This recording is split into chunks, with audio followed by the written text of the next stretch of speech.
jemaat akan menikmati kehidupan yang supernatural. Masa perubahan sudah tiba. Engkau akan jadi semakin kokoh dalam iman. Engkau semakin kuat di dalam iman.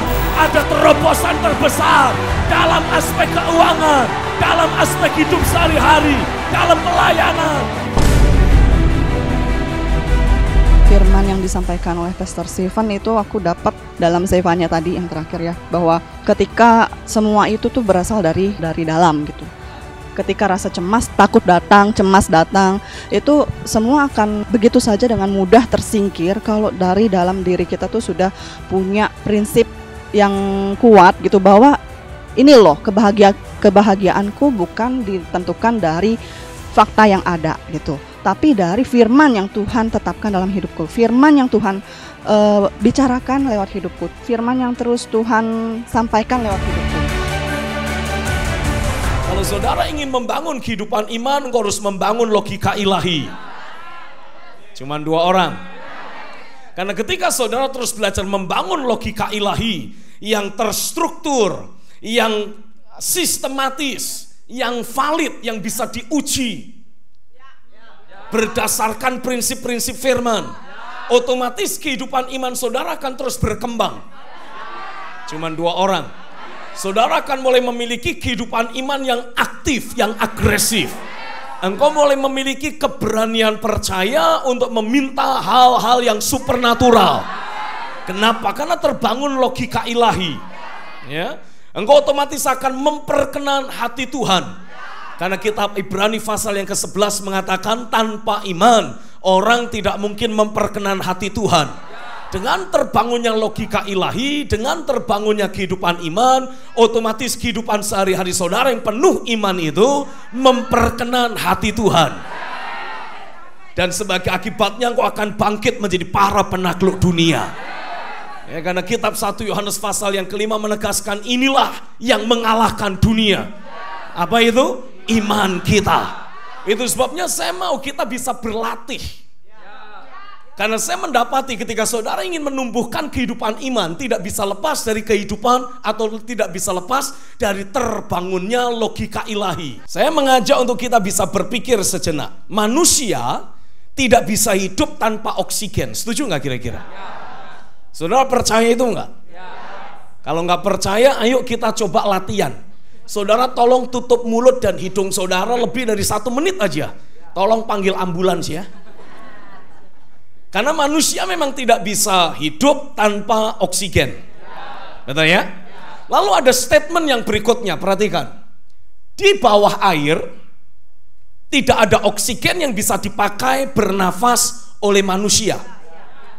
Setuju nggak kira-kira? Di bawah air, di dalam air, ikan bisa hidup. Karena ikan memiliki insan. Jadi cara bernafas ikan ya memang di dalam air. Tapi cara bernapas manusia kan di atas air. Karena manusia tidak punya insan.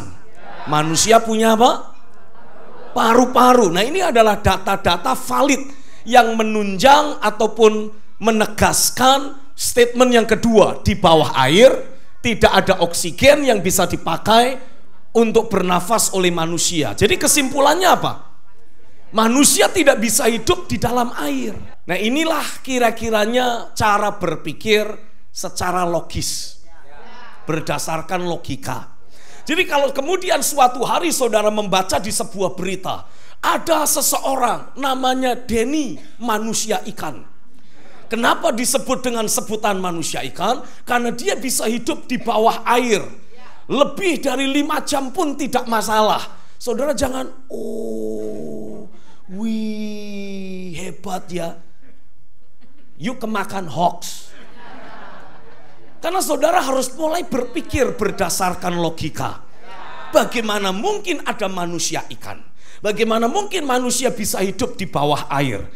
Setiap orang yang lahir dari Allah tidak berbuat dosa, tetapi dia yang lahir dari Allah melindunginya, dan si jahat tidak dapat menjamahnya. Saya tanya, ayat ini bertentangan dengan statement tadi tidak? Sangat bertentangan.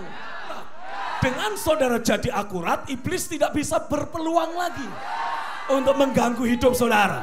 Sebaliknya Tuhan punya 1001 macam alasan untuk mulai memberkatimu. Hari ini aku deklarasikan atasmu jemaat, masanya sudah tiba. Kehidupan rohanimu semakin kokoh, kehidupan rohanimu semakin kuat, kehidupan rohanimu terbangun di atas firman. Engkau akan mulai dibawa Tuhan menjalani perjalanan profetis yang penuh kemuliaan, penuh terobosan, penuh hal-hal ilahi. Terjadilah di dalam nama Yesus sebelum akhir tahun ini.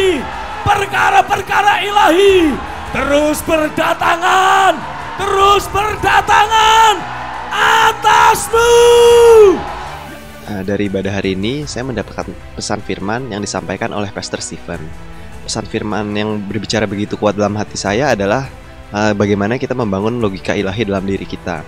Mungkin secara sadar maupun tidak sadar, selama ini saya terbiasa untuk mengandalkan pemikiran manusiawi saya yang mungkin saya dapatkan dari latar belakang, pendidikan, dan sebagainya. Tetapi setelah mendapatkan pesan firman dari Pastor Stephen, ditegaskan kembali bahwa kita harus memiliki logika ilahi dalam diri kita. Hal tersebut membuat saya berpikir untuk merombak jalan berpikir saya. Saya harus memastikan bahwa logika ilahi tersebut ada dalam diri saya. Saya perlu mendefinisi ulang, saya perlu belajar firman lebih lagi agar untuk memastikan bahwa apakah hal yang selama ini saya yakini, cara berpikir saya sudah sesuai dengan firman atau belum. Begitu juga dengan Pastor Stephen, firmannya tuh mengena banget gitu, walaupun kelihatannya sepele ya, tentang logika, soal logika itu kan simple banget gitu, tapi benar itu adalah dasarnya. Kalau dasarnya memang sudah benar, sudah kuat, itu pasti akan mudah membangun di atas. Bapak, hari ini aku berdoa logika ilahi terbangun, sehingga selalu ada pekerjaan roh, selalu ada pekerjaan firman, selalu meluap, ada aliran air hidup di dalam diri kami. Semakin kuat, semakin memancar, semakin kuat, semakin memancar. Increase, bertumbuh, semakin mendalam, semakin mendalam. Dari dalam hati kami ada aliran air hidup. Kemenangan terjadi, sukacita terjadi di dalam diri kami. Kami bergirang, kami bersukacita, kami bersorak-sorai karena ada pekerjaan firman dan roh dalam hidup kami. Terjadilah dari sekarang sampai selamanya. Sorak-sorai.